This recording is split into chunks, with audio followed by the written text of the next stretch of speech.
So what's up mga ka-action, magandang gabi po sa inyong lahat, Luzon, Visayas, sa lahat po natin ng mga viewers, Luzon, Visayas at Mindanao, all over the world. Welcome naman sa ating panibagong video, panibagong reaction, mga ka-action, mga kakamping. Pag-usapan lang po natin itong patutsada o pasaring ni Yusek Claire Castro. Bagkos wala siyang binabanggit kung sino ang kanyang pinapasaringan, pero alam ko sa sarili ko kung sino po ang kanyang pinapatamaan.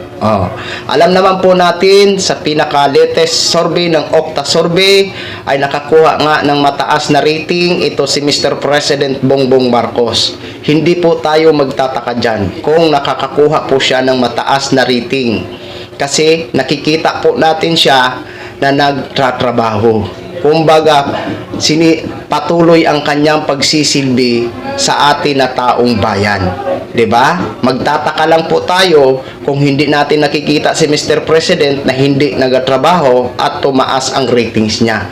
Pero dito, deserve niya po 'yan na makakuha ng mataas na ratings kasi nakikita naman po natin kung paano kasipag magtrabaho si Mr. President Bongbong Marcos. Kaya nga ho, lagi natin kino-covered ang kanyang mga magagandang activities dito sa ating programa para maging aware po tayo na hindi po tamad ang Pangulo kung hindi nagtatrabaho po siya. Kaya itong nakuha niya na mataas na ratings, hindi po tayo magtataka. Deserve po yan ni Mr. President Bongbong Marcos. Magtataka tayo kung ang isang leader nakakuha ng mataas na rating pero nakikita naman natin at alam naman natin na hindi gaano nagtatrabaho, dyan po tayo magtataka. Di ba? Hindi ka na nga nagtatrabaho ng maayos tapos nakakuha ka pa ng trust rating na mataas. Di ba? Dito kay Mr. President Bongbong Marcos, hindi po tayo magtataka dyan. At para sa akin, deserve yan ni Mr. President kasi in my own opinion, nakikita ko po na nagtatrabaho ang Pangulo. Di ba? Kaya dyan sa isa na bumaba ang ratings, deserve niya din yan. Kasi nakikita ko din po na hindi siya nagtatrabaho gaano eh. Di ba? Tama, mali. Ito po. Pakinggan at panoorin po natin itong patutsada o pasaring ni Undersecretary Yusek Claire Castro ng PCO. Excuse me. Ayan. Ito po. Credit po sa video ng News 5. Please allow me to use for informative purposes only. Thank you so much, Ma'am and Sir. Nagpatutsyada ang Malacanang sa mga opisyal ng gobyerno na hindi umano nagtatrabaho. Kasunod yan ang pagtaas ng trust and performance ratings ni Pangulong Bongbong Marcos at pagbaba naman ng ratings ni Vice President Sara Duterte. Live mula sa Malacanang, nasa frontline ng balitang yan, si Maricel Halili. Maricel, kumbaga nagbaliktaran, 'di ba?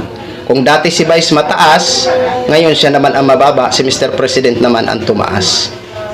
Para sa akin, deserve po yan ni Mr. President na tumaas ang kanyang trust rating. At para sa akin, bumaba man o tumaas yan, hindi pa rin maapektuhan ang trabaho ni Mr. President. Tuloy-tuloy pa rin yan. Dahil alam ni Mr. President, ama po siya ng bansa. Obligasyon niya na tayo ay pagsisilbihan, pangangalagaan ang ating mga seguridad. Di ba? Kaya deserve po ni Mr. President Bongbong Marcos na makakuha ng trust rating na mataas. Di ba? Ulitin ko lang, mataas man yan, mababa man yan, in my own opinion, hindi yan maapektuhan si Mr. President. Tuloy-tuloy pa rin yan. At siyempre, nakaka-inspired kapag mataas ang trust rating mo na maiisip kasi yan ni Mr. President, ay maraming salamat naman. At least, tumaas ang trust rating ko. Ibig sabihin, mas marami pa rin ang naniniwala sa akin bilang isang ama ng bansa natin. Di ba? Ano po yan? Nakakadagdag po yan inspiration sa isang leader. Tuloy ho natin. ano ba ang sinabi ngayon ng palasyo tungkol sa isyong ito?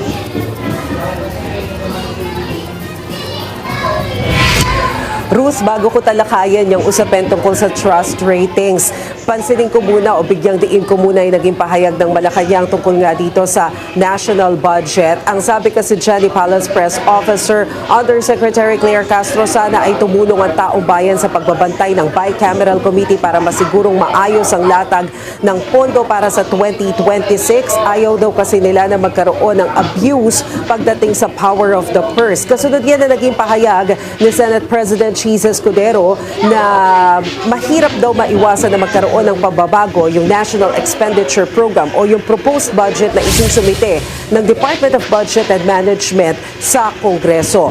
At kagaya nga ng nabanggit mo kanina, nagbigay din sila ng pahayag tungkol nga dito sa improvement ng numero ni Pangulong Bongbong Marcos base doon sa Okta survey. Tumaas kasi yung kanyang trust ratings. Welcome development ito para sa Malacanang, pero ang sabi ni Yuse Castro, hindi pa rin naman daw nila iindain kung ano ba yung magiging resulta ng numero. Dire-diretso pa rin daw sa pagtatrabaho ang Pangulo. But of course, it's a welcome development. Pero hindi pa siya natapos ang pahayag ni Yuse Castro dahil meron din siyang ilang mga pasarin. Narito ang pahayag ni Yuse Castro. Kung tumataas man po ang approval at trust rating ng Pangulo ay nakakatuwa po ito dahil nakikita na nagtatrabaho. Mas mahirap po kasi na bumababa ang rating pero nagtatrabaho. Pero mas mabigat yung hindi nagtatrabaho pero tumataas ang rating. Sigundahan ko lang ang sinabi ni Yossi Claire. Correct po yung sinabi ni Yossi Claire. Sigundahan ko lang po. Mas katanggap-tanggap kasi na tumaas ang ratings ng isang leader dahil nakikita mo po na nagtatrabaho.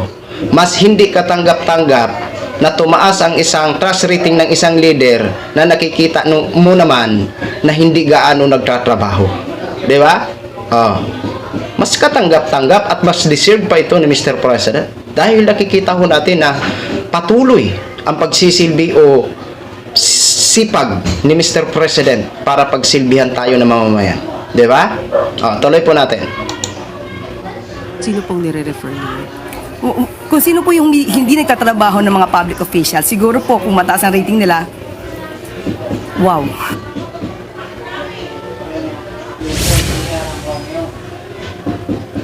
Ruth? May ibinigay na bang detalye naman dito sa pagbisita ni Pangulong Bongbong Marcos sa India? Kailan nga yan at ano ang kanyang pakay doon? Yes, Ruth, kanina nagsagawa na rin ng press briefing ang Department of Foreign Affairs dito sa Malacanang at inanunsyo nga na itong si Pangulong Bongbong Marcos ay magsasagawa ng state visit dyan sa India sa susunod na linggo mula August 4 hanggang August 8. Isa itong state visit base na rin sa paanyaya ng Prime Minister ng India. Ang mga highlights ng kanyang pagbisita, una siyang pupunta sa New Delhi, magkakaroon siya ng bilateral meeting kasama ang Prime Minister ng India at ang presidente nila. Magkakaroon din ng ilang mga pulong ang Pangulo kasama yung mga business leaders at haharapin din niya yung media ng India. Inaasahan na magkakaroon ng 6 na agreements na saselyuhan sa pagbisita dyan ng Pangulo. Pero posible raw na madagdagan ito. Inaasahan na ito ay sa larangan ng science and technology at iba pang areas of cooperation.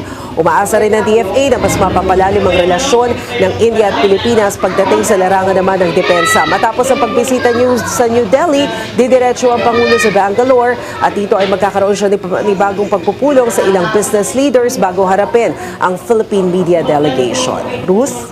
Yan po ang Express Report ni Maris. Yan po mga ka-action, mga kakamping. Ayan ha. At least alam na natin kung saan patungo si Mr. President sa August 4 to 8. Di ba?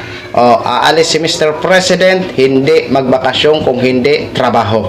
Di ba? Kayo, anong masasabi nyo? Kayo ba ay natutuwa dahil nakakuha si Mr. President ng mas mataas na trust rating mula sa taong bayan? Yes or no? At kung yes, pakipaliwanag, kahit maiksi lang, i-comment nyo po mga ka-action. Bagkos wala man binanggit si Under Yosek na tao kung sino pinapasaringan niya, pero alam naman po natin kung sino ang pinapatutsadahan niya. So yun lang po mga ka-action, mga kakamping knog, in-share ko lang ho sa inyo. Maraming salamat po sa ating mga viewers, Luzon, Visayas, at Mindanao, all over the world. Ako po ang inyong lingkod, si The Action Man. Good evening, everyone.